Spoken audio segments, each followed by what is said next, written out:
जोगिंदर सिंह यादव, परमवीर चक्र। राधे राधे महाराज जी। हमें बहुत प्रियता होती है, हम आपको बताएं, हम संत वेश में हैं और हमें अपने भारत देश से बहुत प्रेम है। और जब कोई कहता है हम आर्मी में हैं, ऐसे हैं, तो हम उसे एक संत की नजर से ही देखते हैं कि जैसे हम एकांत में बैठकर अपने मन को मारकर प्रभु में लगाते हैं, ऐसे आप अपने परिवार का मोह छोड़कर, आप संसार के सुखों को रौंद करके अपने प्राणों को भारत देश के लिए समर्पित करने के लिए, तो हमें बहुत प्यारा लगता है। हम विशेष आदर उसका हृदय से करते हैं जो हमारे देश के सुरक्षा विभाग में है, हमारे देश को सुरक्षित रहे। आज हम यहाँ भजन कर पा रहे हैं ना, तो आप लोगों की वजह से। अगर हमारे देश में सैनिक ना हो तो आतंक कहीं भी जा करके सब विनाश कर दें। इसलिए आपका हम अभी ये शब्द आज तक किसी को नहीं बोला, ये बोल रहे हैं कि आज हम आपका स्वागत करते हैं कि आप वृंदावन में पधारे हैं। इस बात का, हमारे देश की रक्षा के लिए आपने जो कष्ट सहा, आपने जो वीरता दिखाई, उसका हम स्वागत करते हैं, उसको हम प्रणाम करते हैं, क्योंकि आप जैसे वीरों की ही वजह से हम सुरक्षित भजन कर रहे हैं। अगर हमारे देश में आप जैसे वीर ना हो, उसमें गद्दारी कर बैठे, तो हम मारे जाएंगे। हम जितने भारतवासी चैन से तभी सोते हैं जब आप बेचैन होकर रात में जागते हैं, हर समय तैनात रहते हैं, हर समय भय है, विपक्ष कभी भी कहीं से वार कर सकता है। आप अपने परिवार का मोह त्याग करके, आपको पता है कि 1 मिनट में शरीर जा सकता है, और आप वहां तैनात होकर के हर प्रयास, अभी इन्होंने आपको विषय में बताया कि आपने 12 गोलियां शरीर में खाई, फिर भी भारत के लिए हमारा हृदय भर आया आपके लिए कि हम स्वागत करते हैं हृदय से। ऐसा ही चाहिए, ऐसा ही शूरवीर योद्धा भगवान का रिझाने वाला भक्त बनता है। देखो, भगवान इस पर प्रसन्न हुए। आप जहां आए हो, यहाँ आना सहज नहीं है। ये श्रीधाम वृंदावन है, और प्रियाजू की कृपा के बिना आप संभाषण भी हमसे नहीं कर सकते, क्योंकि हम कुछ नहीं हैं, पर हम उनके एक यंत्र हैं। बिना उनकी कृपा के, जैसे है ना, ये आपको कृपा किसी साधन से नहीं मिली, इसी देश की सुरक्षा से मिली है।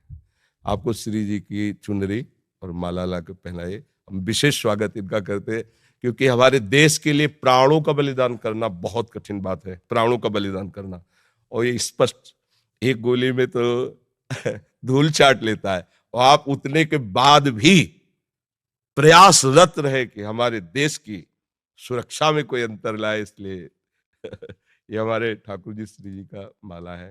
हरे प्रसाद दिवस।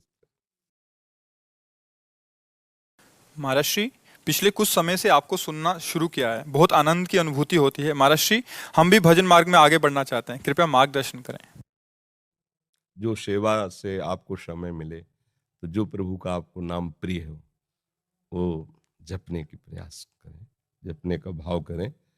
और अगर आपको कहीं ऐसा अवसर मिले कि नौजवानों को आप शिक्षा दे सकें अधिक से अधिक, भले आप सरकार की तरफ से निवृत्त हो जाएं, तो अगर कहीं भी रहें, तो आपका सबसे बड़ा भजन होगा, आप हमारे देश की तैयारी करवाते रहिए। गांव के या अपने प्रांत के नौजवानों को उनमें शूरवीरता भरिए, उनमें देश रक्षा का भाव भरिए। भगवान इसी से प्रसन्न होंगे। और नाम जप करते रहिए। और सत्संग सुनने से है कि असत धारणाएं नष्ट हो जाती हैं, वास्तविक बात समझ में आती। एक दिन शरीर तो जाएगा ना, तो अब जहां जाना है उस ठिकाने, देखो कितनी कृपा आपके ऊपर है कि आपने वो प्राप्त किया है। देखो, बड़े बड़े पदों में बैठना भी पुण्य का काम है, लेकिन हम उसको उतना आदर नहीं देते, क्योंकि हम बैरागी हैं, भगवत मार्ग के पति। लेकिन एक शूरवीर योद्धा को जो देश के लिए प्राण अर्पित कर रहा है, हम उसको उतना ही आदर करते हैं जितना एक सन्यासी महात्मा का आदर करते हैं। हमारे हृदय में उसके प्रति उतनी श्रद्धा है। जैसे सन्यासी अपने जीवन को समर्पित करके हर कष्ट सहता है, दूसरा नहीं जानता कि वो कितना अंदर से, बाहर की केवल बात आप जान रहे हो। जिन भोगों में आप जल करके गिरते हो, उन भोगों में जल कर वो चुपचाप सह रहा, जो वास्तविक मार्ग का प्रतीक है। ऐसे ही वो अपने देश के लिए हर मोह ममता का बलिदान करके लगा हुआ है। और कितने ऐसे वीर हैं जिन्होंने प्राण त्याग दिए देश के लिए, हम उनको प्रणाम करते हैं। हाँ, अंदर से भावना से प्रणाम करते हैं। बस आप नाम जप करते रहिए और सत्य वस्तु की प्राप्ति की चाह कर लीजिए, तो ये जो समय गया बड़ा मंगल में गया। आगे जो जाएगा वो और महामंगल में जाएगा, क्योंकि शरीर छूटने के बाद यदि भगवान मिल गए ना, तो पूरी बात बन गई। इधर देश सेवा हो गई और उधर जीवन का लाभ मिल गया। यहाँ तो यश हुआ ही, यहाँ तो सम्मान है ही। कोई भी ऐसा नहीं जो तुम्हारा सम्मान न करे। पदाधिकारी का सम्मान होना मुश्किल हो सकता है, अगर थोड़ा भी भारत का नमक है तो एक बार तो सल्यूट मारेगा कि तुमने हमारे देश की रक्षा के लिए ऐसा कष्ट सहा, हम तुम्हें प्रणाम करते हैं। तो बस फिर हम ये चाहते हैं कि जो मालिक हैं संसार के, उनके सामने भी आपका स्वागत हो।